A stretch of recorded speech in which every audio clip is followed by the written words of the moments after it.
In the world of the ultra-wealthy, there's a kind of tourism that most of us can barely even imagine. We're talking private ski runs, multi-million-dollar car races, you name it.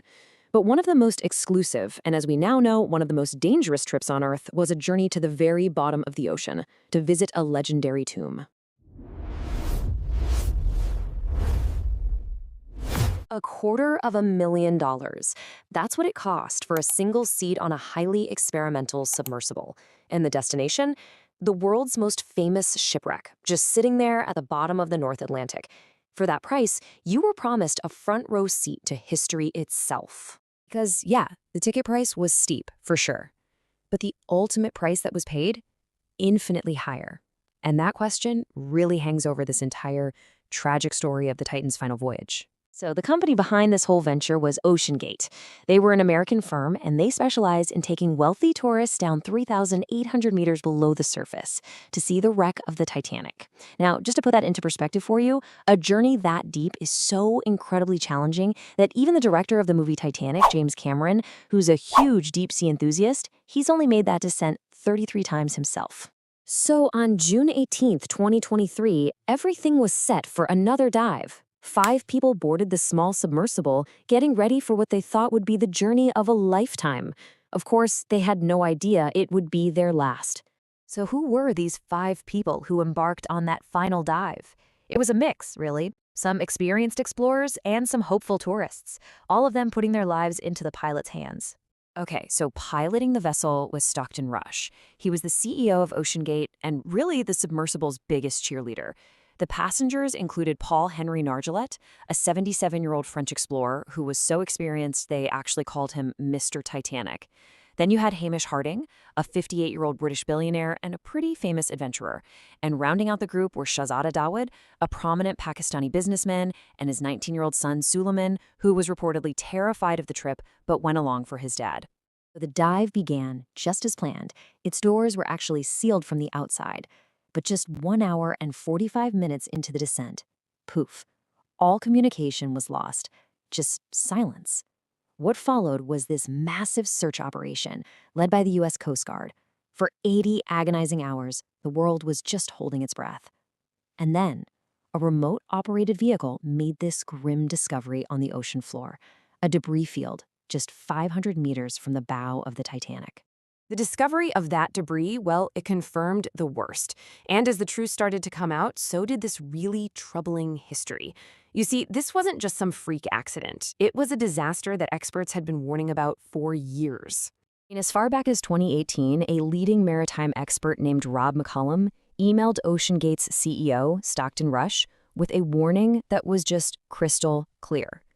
He said he believed the Titan was putting clients in a dangerous dynamic, and he urged Rush to stop the dives immediately. Rush's response? It wasn't cautious. It was defiant. He said he was tired of players who use a safety argument to stop innovation, and he actually called the warnings a serious personal insult.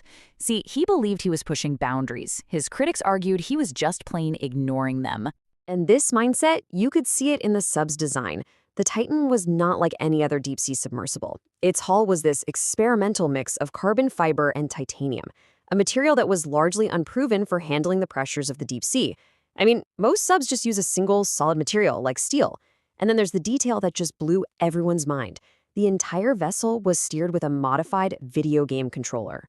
So with an experimental design and this whole history of ignored warnings, the Titan began its descent into the abyss. What happened in its final moments is a matter of, well, terrifyingly simple physics. The official cause of the disaster was a catastrophic implosion. U.S. Navy officials later confirmed that this would have happened in less than a second. It's not a slow leak. It is an instantaneous, total collapse of the structure under just an immense force. And to really understand that force, you have to appreciate the depth we're talking about. 3,800 meters. That's nearly 2.5 miles straight down. The environment at that depth is one of the most hostile places on our entire planet. Just try to imagine this. The entire weight of the Empire State Building, that's 365,000 tons, pressing down on the submersible from every single direction at once. Any structural flaw, any microscopic weakness in that experimental hull, it would mean instant and total failure. So, in the wake of a tragedy like this, the question of accountability, it always comes up. With such clear warnings being ignored and an experimental vessel lost, Who is ultimately responsible for the deaths of the 5 people on board? Legally, well, the situation is pretty complex. Every single passenger on the Titan signs this comprehensive waiver, and this document, it explicitly stated that the submersible was an experimental vessel and that the trip carried significant risk, including, yes, the possibility of death. So by signing it, they legally acknowledged and accepted those dangers, which could end up shielding OceanGate from liability. You know, the tragedy of the Titan, it creates this haunting echo of the very disaster it was trying to observe. Back in 1912, the unsinkable Titanic went down, and it claimed the lives of 1,517 people in a catastrophe that was also marked by warnings that were just ignored. Now, over a century later, the siren call of the Titanic has claimed 5 more lives. That wreckage, which was already a tomb for over 1,500 souls, has now become the final resting place for 5 more who were drawn to its deep sea mystery. Share your thoughts in the comments, and if this surprised you, don't forget to like the video.